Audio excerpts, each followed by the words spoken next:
नागरिकता कानून के विरोध पर सख्त नजर नहीं रखी अगर गई तो देश में किस तरह से माहौल बदल सकता है और किस तरीके से अब ये हिंसक रूप अख्तियार करता जा रहा है, इसकी एक वानगी आपने देख ली है। सीए विरोध में मुंबई से लेकर झारखंड तक भयानक हिंसा की तस्वीरें सामने आने लगी हैं। झारखंड के लोहरदगा में सीए विरोध में जबरदस्त आगजनी और पत्थरबाजी हुई है और वहीं पर मुंबई की अगर बात करें तो यहां पर बेस्ट की बस पर पथराव किया गया और खूब हंगामा मचाया गया। ये सीए को लेकर किया जा रहा है देश भर से। अब तस्वीरें जो आ रही हैं वो कहीं लोकतांत्रिक नजर नहीं आ रही हैं।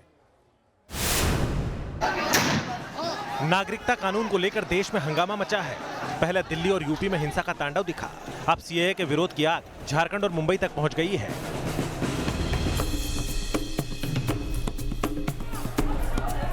हिंसा की ये तस्वीरें हैं झारखंड के लोहरदगा की।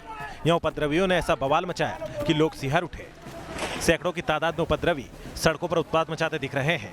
गलियों में घुसकर दुकानों और घरों को निशाना बना रहे हैं। सड़क पर पत्थर और ईंट बिखरे पड़े हैं। उपद्रवियों ने पुलिस बलों पर भी पथराव किया। कई दुकानों को जला दिया गया। बाइक, गाड़ियों और कुछ घरों को भी आग के हवाले कर दिया गया, जिससे लोग दहशत में आ गए। लोहरदगा में गुरुवार को नागरिकता संशोधन कानून के समर्थन में विश्व हिंदू परिषद ने रैली निकाली थी। बीजेपी, हिंदू जागरण मंच और आरएसएस इसका समर्थन कर रहे थे। इसी दौरान सीएए के विरोध में उपद्रवी सड़कों पर आ गए और जमकर झड़प शुरू हो गई। उपद्रवियों ने हिंसा फैलाई। पुलिस की गाड़ियों को भी तोड़ दिया गया।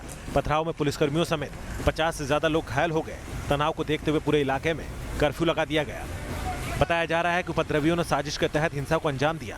पहले से ही गलियों में पत्थर और ईंट जमा कर रखे गए थे और जैसे ही रैली निकली, हिंसा शुरू कर दी गई। बेस्ट की बस के टूटे हुए शीशे, सड़क पर बिखरे कांच के टुकड़े। महाराष्ट्र बंद के दौरान मुंबई में अनजान शख्स ने बेस्ट की बस को निशाना बनाया। बस पर पथराव किया गया, जिससे बस ड्राइवर घायल हो गया और बस का कांच टूट गया। जिस वक्त पथराव हुआ, बस में 40 से 45 यात्री सवार थे। गनीमत रही कि इस पथराव में उन्हें कोई चोट नहीं आई। कांच के टुकड़े जो हैं वो अब भी यहाँ पर बिखरे पड़े हैं। देखिए किस तरह से यहाँ पर कांच के टुकड़े बिखरे पड़े हैं। ड्राइवर जो था उसके हाथ में कांच के टुकड़े जो हैं वो धंस गए हैं, वो घायल हुआ है और उसको इलाज के लिए अस्पताल ले जाया गया है। पुलिस जो है वो मामले की जांच में जुटी हुई है। कल यूपी के वाराणसी में सीएए का विरोध कर रही मुस्लिम महिलाओं को पुलिस ने हिरासत में लेने की कोशिश की थी। इसी दौरान पुलिस पर पथराव किया गया था।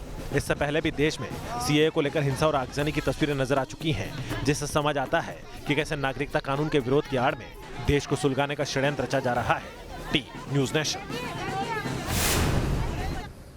तो एक तरफ सीएए के विरोध में हिंसा हो रही है तो दूसरी तरफ कुछ ऐसे लोग भी हैं जो देश विरोधी बयान दे रहे हैं। अलीगढ़ मुस्लिम यूनिवर्सिटी के पूर्व छात्र संघ अध्यक्ष फैजुल हसन ने कहा है कि उनके भीतर इतना गुस्सा है कि वो सब कुछ बर्बाद कर सकते हैं। इस बयान पर पुलिस ने केस दर्ज कर लिया है और आगे की कार्रवाई की जा रही है।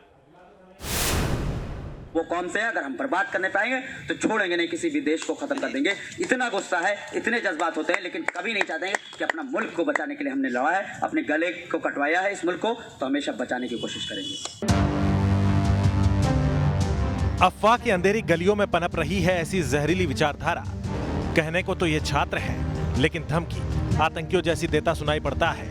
वो कौन से हैं, अगर हम बर्बाद करने पाएंगे तो छोड़ेंगे नहीं, किसी भी देश को खत्म कर देंगे। इतना गुस्सा है, इतने जज्बात होते हैं, लेकिन कभी नहीं चाहते हैं कि अपना मुल्क को बचाने के लिए हमने लड़ा है, अपने गले को कटवाया है इस मुल्क को, तो हमेशा बचाने की कोशिश करेंगे। हिंदुस्तान की सर्वोपरि संसद से पास कानून के खिलाफ विरोध इस हद तक पहुंचा है कि अब भारत को तबाह करने की खुलेआम धमकी दी जाने लगी है।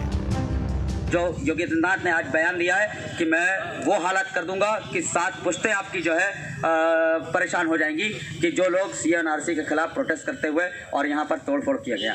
तो सब्र की अगर सीमा अगर सबसे ज्यादा देखना है, सब्र देखना है दुनिया में कहीं, तो हिंदुस्तानी मुसलमानों का सब्र देखिए। आकर के 47 से बाद 2020 तक ये सब्र है जो मुसलमान कर रहे हैं। कभी कोशिश नहीं किया कि हिंदुस्तान टूट जाए, वरना रोक नहीं पाएंगे। हम वो कौन से हैं, अगर हम बर्बाद करने पाएंगे तो छोड़ेंगे नहीं, किसी भी देश को खत्म कर देंगे। इतना गुस्सा है, इतने जज्बात होते हैं, लेकिन कभी नहीं चाहते हैं कि अपना मुल्क को बचाने के लिए हमने लड़ा है, अपने गले को कटवाया है इस मुल्क को, तो हमेशा बचाने की कोशिश करेंगे। फैजुल हसन के बयान में देशद्रोह झलक रहा है, क्योंकि कोई भी सच्चा हिंदुस्तानी अपने वतन को बर्बाद करने की कभी सोच नहीं सकता। फैजुल के इस बयान पर पुलिस ने केस दर्ज कर लिया है। स्टाफ में वो तहरीर मिली है उसमें हम लोगों ने जो है 5 या 6 धाराओं में आईपीसी की मुकदमा पंजीकृत कराया है। यूनिवर्सिटी में माहौल ख़राब किया जा रहा है, एकदम उस पर मुतमईन है हम लोग, और इन दोनों के खिलाफ में सख्त से सख्त कार्रवाई करेंगे। देश को बर्बाद करने की धमकी देने वाली विचारधारा को लेकर बीजेपी ने तीखा हमला किया है और कठोर कार्रवाई की मांग की है। क्या बोल रहा है वो, किस तरह की भाषा है? करें हम चाहते तो इंडिया को डिस्ट्रॉय कर देते। ये क्या समझ रहे हैं इस मुल्क को? हम जो मुस्लिम समाज के लोग हैं उन्होंने पैटर्न टैंक डिस्ट्रॉय किए हैं, वीर अब्दुल हमीद ने, कैप्टन हनीफुद्दीन ने। आज मौलाना अबुल कलाम आज़ाद, एपीजे अब्दुल कलाम जैसे भारत से प्यार करने वाले लोग इस समाज में पैदा हुए। इस तरह का बयान दुर्भाग्यपूर्ण है, इस पर सख्त कार्रवाई करनी चाहिए। फैजुल हसन किस कौम की बात कर रहा है? वो कौन सी कौम है जो अपने ही मुल्क की बर्बादी चाहती है? क्योंकि फैजुल हसन जिस कौम से ताल्लुक रखने का दावा करते हुए देश को तोड़ने की धमकी दे रहा था, उस कौम का मतलब हिंदुस्तान के लिए एपीजे अब्दुल कलाम है, अब्दुल हमीद है, अशफाकुल्ला खान है। उस कौम में फैजुल हसन जैसे लोगों की सोच तो सिर्फ नफरत की खाई को और चौड़ा करने का काम कर रही है, क्योंकि ऐसी आवाजें जामिया में सुनाई पड़ती रही हैं। ऐसे ही टुकड़े टुकड़े गैंग की साजिशें जेएनयू में नजर आती रही है। और जिस बर्बादी का जिक्र फैजुल ने किया है, क्या उसकी सीख भी उसे एएमयू में मिली है? T news nation. तो देश में एक तबका सीएए का विरोध कर रहा है, सड़क पर उतरकर अपना गुस्सा दिखा रहा है, लेकिन इसी विरोध में ऐसी दलीलें गढ़ी जा रही हैं जिनका इस विरोध से कोई भी लेना देना नहीं है। पहले एआईएमआईएम के नेता अकबरुद्दीन ओवैसी ने सीएए के कागजात को चार मीनार से जोड़ दिया था, तो अब ओवैसी को जवाब देते देते शिया वक्फ बोर्ड के चेयरमैन वसीम रिजवी लैला और ताजमहल तक पहुंच गए। नागरिकता कानून हकीकत बन चुका है और इस कानून से किसी हिंदुस्तानी का कोई नुकसान नहीं होने वाला है। बावजूद इसके सियासत में शब्द बाण चल रहे हैं। अजब गजब दलीलें दी जा रही हैं। कोई अपने पूर्वजों की पहचान चार मीनार बता रहा है, तो कोई लैला और ताजमहल के जरिए तंज कस रहा है। पहले एआईएमआईएम नेता अकबरुद्दीन ओवैसी ने सीएए के विरोध में हैदराबाद की चार मीनार को लाकर खड़ा कर दिया। मुल्क के चप्पे चप्पे पर मेरे अजमत की निशानियां मौजूद हैं। मेरे आबा अजदाद ने इस मुल्क को चार मीनार दिया, मक्का मस्जिद दिया, जामा मस्जिद दिया, कुतुब मीनार दिया। अरे हिंदुस्तान का वज़ीर आज़म जिस लाल किले पर झंडा चढ़ाता है वो भी मेरे आबा अजदाद ने दिया है। अकबरुद्दीन को जवाब देने के लिए मोर्चा संभाला शिया वक्फ बोर्ड के चेयरमैन वसीम रिजवी ने और सीएए में ताजमहल की एंट्री हो गई। हिंदुस्तान को चार मीनार बनाकर दिया है, लाल किला बनाकर दिया है, मंदिरों को तोड़कर जामा मस्जिदें बनवाई हैं। ओवैसी के बाप दादाओं ने अपनी लैला के लिए ताजमहल बनवाया है। हिंदुस्तान और हिंदुस्तानियों के लिए क्या बनवाया? इस रेस में बीजेपी महासचिव कैलाश विजयवर्गीय तो 2 कदम आगे निकल गए। उन्होंने तो अपने घर के मजदूरों के पोहे खाने के तरीके में बांग्लादेशी कनेक्शन ढूंढ लिया। बांग्लादेश आप लोग इतने सालों से मुझे देख रहे हैं, मैंने कभी मंत्री भी था तो सिक्योरिटी रखी कभी? आपको जानकर आश्चर्य होगा कि यहाँ पर एक बांग्लादेश का आतंकवादी 1.5 साल से मेरी रेकी कर रहा है। बाहर निकलो और 6 बंदूकधारी मेरे आगे पीछे चलते हैं।